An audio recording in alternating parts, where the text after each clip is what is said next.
En Galiza viven aproximadamente uns 42.000 venezolanos, unha cifra que non para de medrar e que está a pique se converterse na primeira nacionalidade por enriba dos portugueses. Moitos son emigrantes retornados e outros son persoas que non tiñan contacto algún con Galiza. Hoxe en Galiza podemos atopar moitos produtos venezolanos en moitísimas tendas e moitísimas actividades organizadas por esta comunidade, mais a relación con Galiza vén de moi atrás.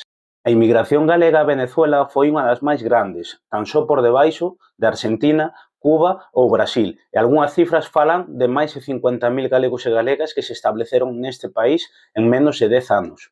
Pero tamén é certo que anos antes chegaron milleiros de galegos e galegas exiliados ao franquismo.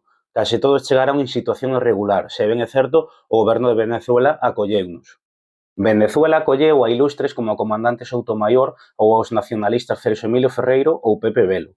Alí naceu en 1945 o Lar Galego de Caracas, unha asociación de exiliados galegos que foi autorizado polo Ministerio de Interior de Venezuela. Non podemos esquecer ao cantautor galego-venezolano Xulio Formoso, fillo de galegos exiliados neste país e que posteriormente chegou emigrado a Venezuela para pasar alí toda a súa vida. Se por algo destaca Xulio Formoso é polo LP Galicia Canta, editado no ano 1970 e producido en Caracas, íntegramente en galego, e que contou coa participación de Farruco Sesto Novás, Celso Emilio Ferreiro, Miro Casabella, Xerardo Moscoso, Benedicto e moitas outras figuras.